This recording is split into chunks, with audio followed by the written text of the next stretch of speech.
यो ठाउँ एउटा इतिहासले दिएको ठाउँ हो हैन। वडा अध्यक्षज्यू हुनुहुन्छ, वडा नम्बर 1 तारकेश्वर गाउँपालिका वडा नम्बर 1 का वडा अध्यक्षज्यू। कैवर राजा बसेको दरबार भन्ने कुराहरूले पनि चिनिन्थ्यो यो ठाउँलाई। चाहिँ जन श्रमदान गराएर व्यक्तिगत मूर्ति भगवान बुद्धको मूर्ति। हजुर, अहिले हामी जन्द्रेगढी डाँडामा छौँ। हामीसँग अहिले वडा सदस्य र वडा अध्यक्ष हुनुहुन्छ। उहाँहरूले यो ठाउँको बारेमा अलिकति केही जानकारी गराउँदै हुनुहुन्छ। यो ठाउँ चाहिँ एकदमै प्राकृतिक दृष्टिकोणले पनि एकदमै रमाइलो र रमणीय छ र यो चाहिँ एउटा टुरिस्टको लागि हैन एउटा गन्तव्यको क्षेत्र पनि हुन सक्छ। त्यसकारण यहाँको बारेमा आज हाम्रो वडा सदस्य र वडा अध्यक्षज्यूले चाहिँ यो ठाउँको बारेमा अलिकति जानकारी गराउँदै हुनुहुन्छ। म वडा सदस्यतर्फ जान चाहन्छु। वडा सदस्यज्यू, स्वागत छ हजुरलाई। नमस्ते आशिष भाइ, धन्यवाद।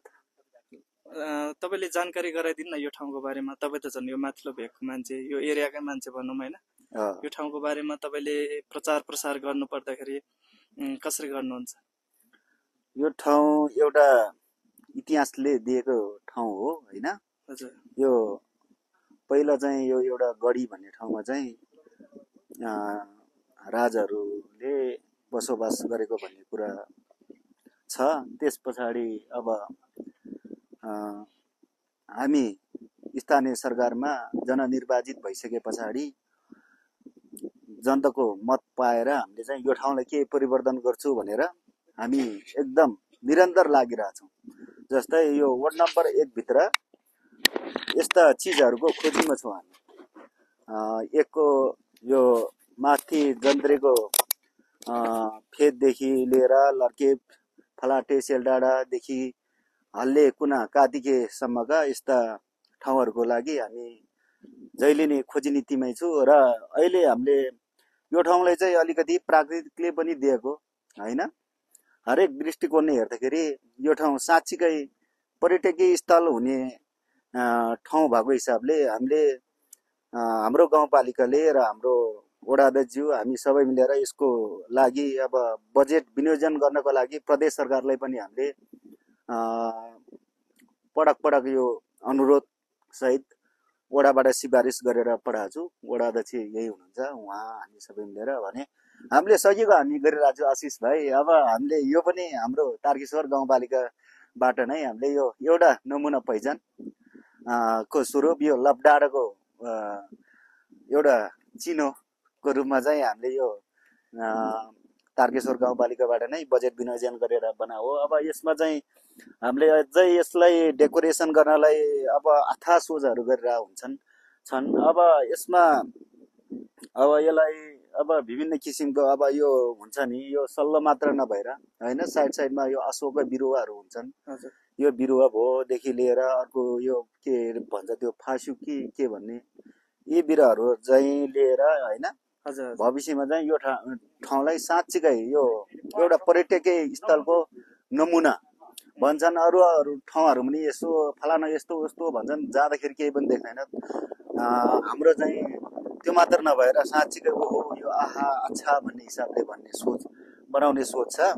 अब यो ठाउँदेखि लिएर माथि पाल्छ्याङबा गङ भन्ने पनि अब आशिष भाइदेखि हामी सबैले पहिला अनुगमन गरे हो हैन। यो ठाउँ पहिचान गर्नु नै पहिला त हामीभन्दा अगाडि आशिष भाइहरू पुगिसकेका रहेछन्। त्यस पछाडि हामीलाई पनि एउटा पाटो खुला जस्तो यो ठाउँ त हामी पनि पुगेका छैन, पुग्नुपर्ने रहेछ भन्ने सोच्यौँ। त्यस पछाडि हामी सबै फेरि लाग्यो।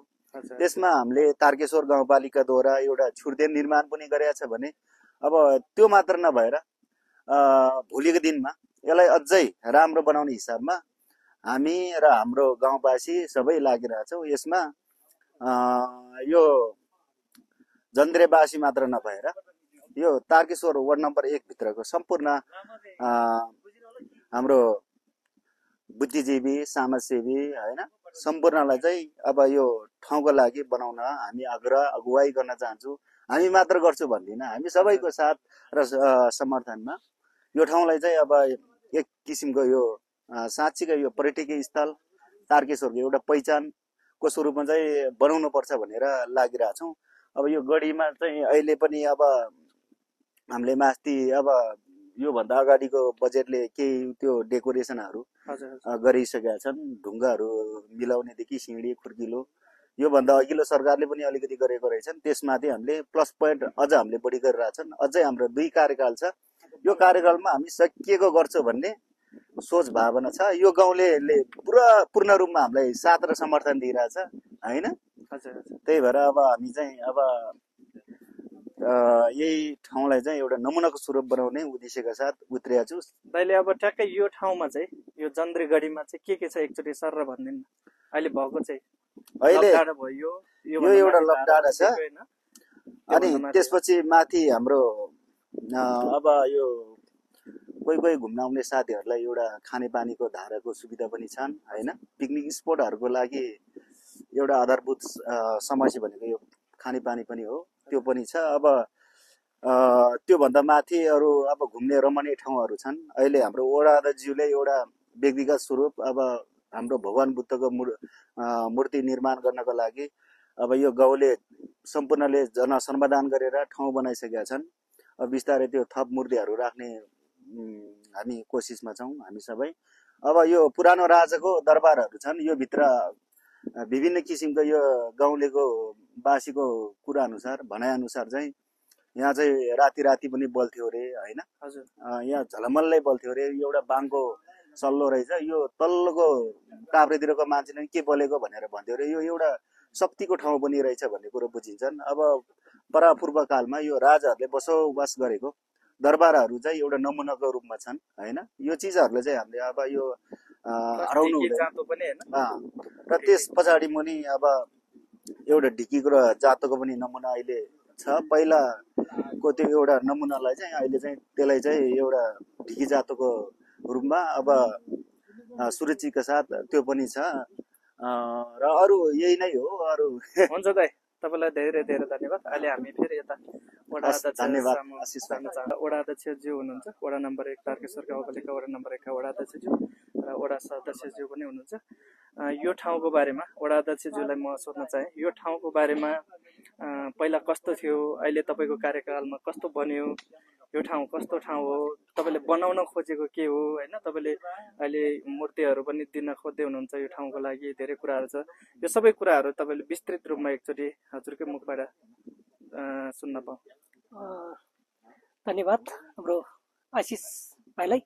जुन तपाईँले जुन सोध्नु भएको कुरो एकदम राम्रो कुरा हो। मैले जुन जन्द्रेगढीलाई चाहिँ तपाईँको यहाँको हामी निर्वाचित हुनुभन्दा अगाडि तपाईँको यो जन्द्रेगढीको नाम मात्र थियो। तर पहिलाको नाम मात्रै यहाँको स्थानीयहरूले भन्नुहुन्थ्यो पहिला वाइवा राजा बसेको दरबार भन्ने कुराहरूले पनि चिनिन्थ्यो यो ठाउँलाई।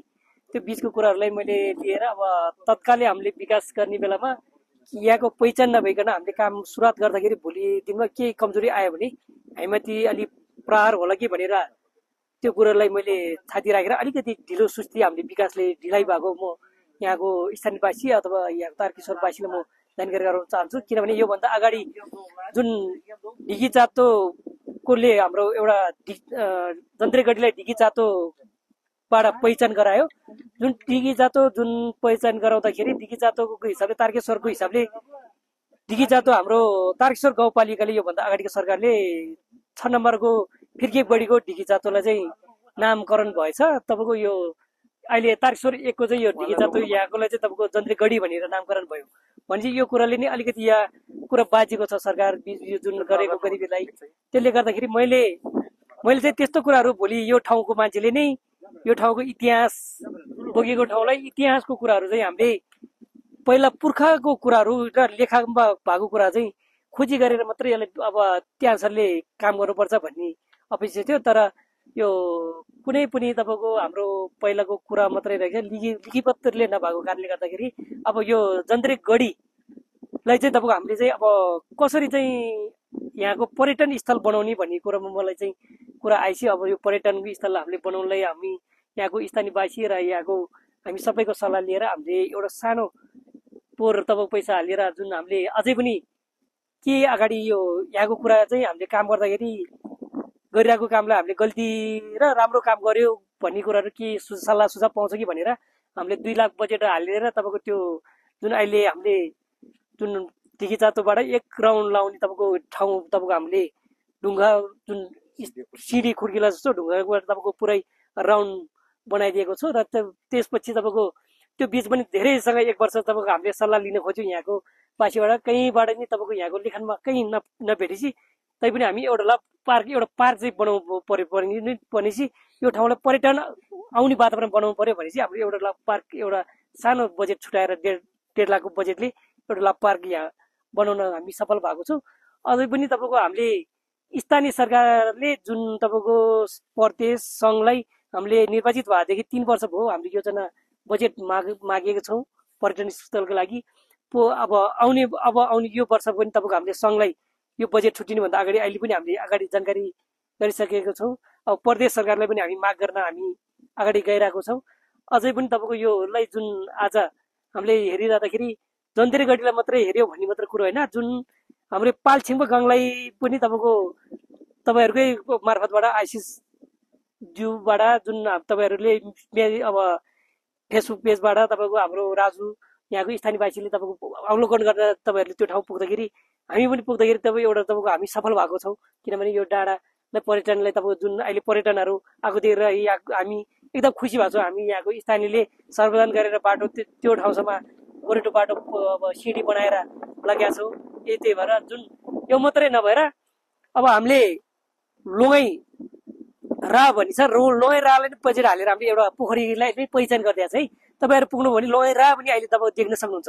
त्यसलाई पनि अझै तपाईँको हामीले विस्तृत अर्को वर्ष तपाईँको प्रचार यसपालि कम भयो भने अर्को वर्ष हामीले चाहिँ प्रचार गरेर यो पर्यटनलाई तारकेश्वर एकभित्र जुन घुम्ने ठाउँ कहाँ छ भन्दाखेरि लोङै पोखरी अनि तपाईँको यता अलडाँडा जन्त्रेको सिलडाँडाको अलडाँडा अनि तपाईँको मन्दिरग्रुप डाँडा अनि तपाईँको यहाँ अब नागिपाङ डाँडा जुन तपाईँको डाँगी चौर जुन अहिले जन्त्रेगढी तपाईँको पालछिङ्बो गाउँलाई तपाईँको माथिल्लो भेगमा अब तारेश्वरमा एक दिन तपाईँहरूलाई घुम्नलाई तपाईँको पूर्ण समय तपाईँहरूको समय बित्नलाई गाह्रो भयो भने यो तारेश्वर एकमा आयो भने पर्यटनलाई तपाईँको प्रमुख घुम्ने र समयलाई अब एउटा एकदम राम्रो ठाउँ हामीले गरेका छौँ, अवलोकन गरेका छौँ। जुन यो हामीले जति अपेक्षा वडाबाट हामीले जति गरे पनि गाउँपालिका र तपाईँको प्रदेश सरकार र स्थानीय सरकारले अलिकति यसलाई मध्यनजर गरिदियो भने तपाईँको यो पर्यटन स्थललाई अब बजेट राख्यो भने हामीले पूर्ण विकास गर्न सक्छ भन्ने पूर्ण अपेक्षा राखेका छौँ।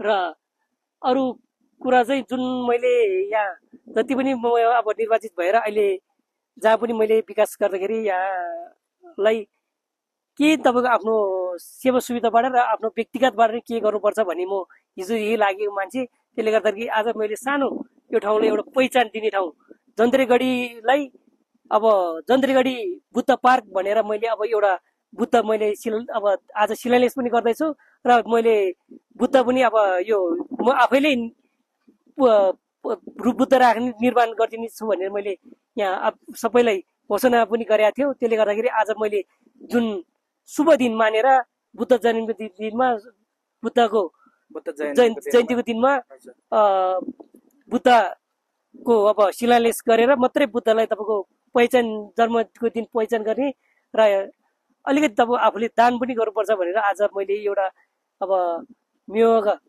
एक बिरुवा सही एउटा बिरुवा तपाईँ लिएर यो गाउँमा तपाईँको एक घर एक बिरुवा चाहिँ मैले अब दान गर्ने मेरो अपेक्षा छ। त्यो पनि आज मैले गर्नेछु। र अझै पनि तपाईँको मलाई के लाग्छ भने जति पनि तपाईँको वडाभित्र कुराहरू मैले धेरै अपेक्षा गरे हुन्छौँ। जनप्रति भयो भने राजनीतिक मान्छे सामाजिक मान्छेहरू एक ठाउँमा जोडेर तपाईँको हामी विकास गर्नलाई लाग्यो भने सबैले म एकै ठाउँमा एक मुष्टमा राख्न सक्छु भन्ने मेरो पूर्ण विश्वास सबैमा दिन सकिन्छ भन्दै जुन विकासको कुराहरूमा सदैव अब हात्तीमालोमा साथमा जनप्रतिनिधि नहुँदा नि गरेको थियो, भोलि भयो नि नभए नि तपाईँको साथ दिनेछौँ। अब भगवान्ले गर्दाखेरि मैले पूर्ण आफ्नो समय चाहिँ तपाईँको गाउँमै मैले अब यी गाउँको दाजुभाइहरू आफ्नै दाजुभाइहरू तपाईँको पैसा कमाउनलाई विदेश गइरहेछ भने म चाहिँ तपाईँको आफ्नो खर्च गरेर नि सेवा गरेर नि तपाईँको यो ठाउँलाई के परिवर्तन गर्छु भनेर यो ठाउँमा लागेको छु। र तपाईँको विश्वासको कारणले गर्दा अब यो ठाउँलाई विकास गर्ने प्रतिबद्धता पनि दिन चाहन्छु भन्दै अब यति नै हो। धन्यवाद वडा अध्यक्षज्यू, हामीसँग वडा अध्यक्षज्यू हुनुहुन्छ। धन्यवाद धन्यवाद धन्यवाद तपाईँलाई। यस नुवाकोट जिल्ला तारकेश्वर गाउँपालिका वडा नम्बर 1 मा उपस्थित रहेको जुन यो जन्द्रेगढी दिगजातो चुली हाम्रो विगत 2074 सालदेखि स्थानीय सरकार जुन यसमा आबद्ध भएर जुन हाम्रो काम भइरहे र साथसाथै यस काम बनिरहेको अवस्थामा म आफै स्वयं गढीको अध्यक्ष पनि भएँ र मेरो व्यक्तिगत तर्फबाट वा यस जन्द्रेगढी दिगजातो संरक्षण अध्यक्षको म सुमन लोप्चनको तर्फबाट सम्पूर्ण नमस्ते लस्स फ्याफुला प्रकट गर्न चाहन्छु। म सर्वप्रथम त भित्री हृदयदेखि नै हाम्रो यस वडाको वडाध्यक्ष चक्रबहादुर तामाङज्यूलाई भित्री हृदयदेखि नै धेरै धेरै धन्यवाद प्रकट गर्न चाहन्छु। उहाँले गरेको योगदान हाम्रो एकदमै राम्रो देखिरहेको अवस्था छन्। यो सबै आम जन्तरेवासीले मात्रै होइनन्, यो जुन तारकेश्वरवासीले पनि यो कुराहरू तपाईहरूले निकालेर चाहिँ न्यायालय चाहिँ तपाईहरूले बुझिदिनुपर्ने अवस्था पनि तपाईहरूले धेरै रहेका छन्। अर्थात् कुरा यस यो हाम्रो जन्द्रेगढीमा चाहिँ उहाँको चुनाव निर्वाचन विजय पछि यहाँ हाम्रो यो जुन यो लबडाँडा पनि बन्न सफल भयो र त्यसपछि अहिले हाम्रो वडाध्यक्ष श्री चक्रबहादुर तामाङज्यूले यसमा व्यक्तिगत मूर्ति राख्ने भनेर उहाँले सल्लाह सुझाव दिएर हामीले माथि चाहिँ तपाईँको पुरै कम्तीमा पनि यसमा रकम चाहिँ 3 लाख रुपियाँ बराबरको चाहिँ उहाँले चाहिँ त्यसमा सपोर्ट गरेर चाहिँ जन श्रमदान गराएर व्यक्तिगत मूर्ति भगवान बुद्धको मूर्ति राख्ने भनेर उहाँले जुन सल्लाह सुझाव दिएर चाहिँ यत्रो चाहिँ तपाईँको जन्त्रेवासीदेखि हरेक हाम्रो यो वडा नम्बर 1 को वासीहरू जनप्रतिनिधिहरू यसमा आबद्ध भएर सबै आज बुद्ध जयन्तीको दिनमा चाहिँ लागिरहेको छ भन्दै यति 2-4 शब्द बोल्दै मेरो आफ्नो भनाइलाई यही चाहिँ टुक्राउन चाहन्छु। धन्यवाद।